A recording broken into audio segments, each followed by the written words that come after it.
هذا عرض أخي، هذا مهما يكون. الله عز وجل يريد مني أن أكون عف اللسان. كل المسلم على المسلم حرام دمه وماله وعرضه، وهذا مسلم مثل ما دمه حرام عرضه حرام.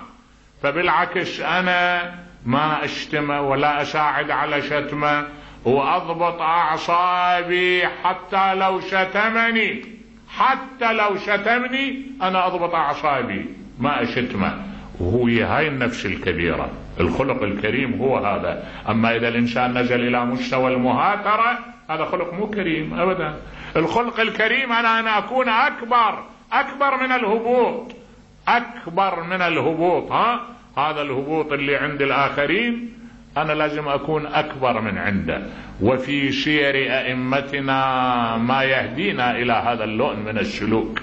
سيرهم مملوءة بالترفع، كانوا يترفعون عن الشتم. تتنبه وأأكد لك ترى إحنا مو من أخلاقنا الشتم أبدا. وإذا صار عندنا شتم في فترة من الفترات هذا الشتم ردة فعل مو فعل، لأن شتم أئمتنا وشتمت أعراضنا، ومو كل واحد يقدر يضبط أعصابه. لكن إحنا مو من خلقنا الشتم أبدا. صحيح من خلقنا أننا نقيم، نقول هذا حق وهذا باطل، هذا يتبع وهذا ما يتبع، وهذا أتقرب إلى الله باتباعه وهذا أتقرب إلى الله بالابتعاد عنه. لكن الشتم لا، الشتم مو من شيم العظماء ولا من شيم الكبار ولا من شيم أئمتنا ولا من شيم أهلنا. أئمتنا أكبر من هذا وأكرم من هذا. طيب هاي اثنين. أكو عندنا صبر على المصيبة. الصبر على المصيبة لعله أشدها هذه.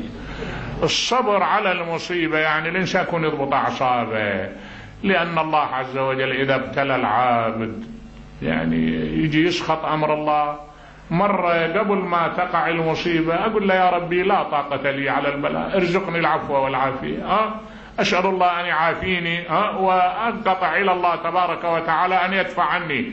لكن إذا وقع البلاء لا سبيل إلا إلى الصبر، ما أكو إلا إلى الصبر. الجماعة كانوا قاعدين عند الإمام زين العابدين سلام الله عليه أضياف، والإمام زين العابدين أمر بإعداد المائدة إلهم.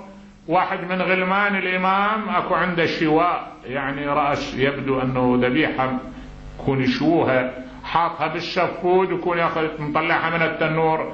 اكو صبي صغير للامام يدرج، وقعت هاي النار عليه، وقع هذا السفود عليه قتله. الامام سلام الله عليه شافوه شويه وجهه متغير، بس قدم الطعام وما بدا عليه شيء. بعد ذلك من بعد ذلك صاح لهذا الغلام، شافه مرعوب، قال له انك ما تعمدت، انت ما تعمدت عليه، اذهب فانت حر لوجه الله، روح اطلع. سألوه الائمة قالوا له ما الخبر؟ قالوا القصة هكذا، ونحن قوم اذا نزل بنا البلاء صبرنا. مو الشكل ما هذا خلص ذهب باجله. الصابر الى قيمته في هذا المورد. الانسان شو يسوي اذا ما صبر؟ يروح من عند الاجر والمصيبة حالة به على كل حال. وهناك امثلة بالصابر تذكرني او تعرض لي حادثة يرويها بعض المؤرخين. يقول مريت يوم على المقبرة، عندي واحد من أهلي أروح أقرأ له فاتحة. يقول مررت على المقبرة شفت لي امرأة محتضنة قبور 4 تقول صبرت وكان الصبر خير وسيلة، وهل جزع مني يؤدي فأجزع، صبرت على ما لو تحمل بعضه جبال برضوى، أصبحت تتصدع وفاضت دموعي حسرة فرددتها إلى ناظري فالعين بالقلب تدمع. يقول سألتها المرأة قلت لها ما الخبر من ذولا؟ قالت زوج وأولاد بررة 3 ذولا صرعوا بأجمعهم بساعة واحدة. الزوج صرع والأولاد صرعوا في تفصيل طويل، وأنا دفنتهم بلحظة واحدة، وها أنا ذا جالس لا أجد لي وسيلة إلا الصابر. ولا ترى هذا الدمع خارج إرادتي، يعني إذا الدمع يطلع تدمع العين ويحزن القلب، ولا نقول ما يسخط الرأس، لأن ما أقدر دموعي ما أقدر أمسكها في هذا المورد، أنا جالس على هذه القبور. زين، خلينا شوية ننتقل بأفكارنا إلى حاجة مماثلة، ننتقل لأم البنين. نشوف هاي المرأة اللي كانت تطلع ويطلع حتى مروان يستمع ندبتها وهي تندب أولادها الأربعة. وين تقعد؟ تقعد بالبقيع. شنو قدامها؟ قدامها الفضل ابن العباس، طفل صغير تحطه بين يديها وتطلق لدموعها العنان. لا تدعويني، لا تدعويني ويك أم البنين، تذكريني بليوث العرين، كانت بنون لي أودعى بهم، اليوم أصبحت ولا من بنين، 4 مثل نسور الربا، قد عالجوا الموت بقطع الوتين. يا ليت شعري كما أخبروا بأن عباسا قطيع اليمين. جملة من المؤرخين يقولون أن أخت الحسين أوقفت الجارية على الباب، قالت لها لا طاقة لي على تحمل الشماتة، أوقفي أنت على باب البيت، دعيني أجول مع مشبيات الطف جولة، لا تخليني امرأة تدخل علي. بينما هي كذلك وإذا بالباب تطرق، قالت ويحك انظري من على الباب. ذهبت ورجعت، قال سيدتي إن على الباب أم البنين.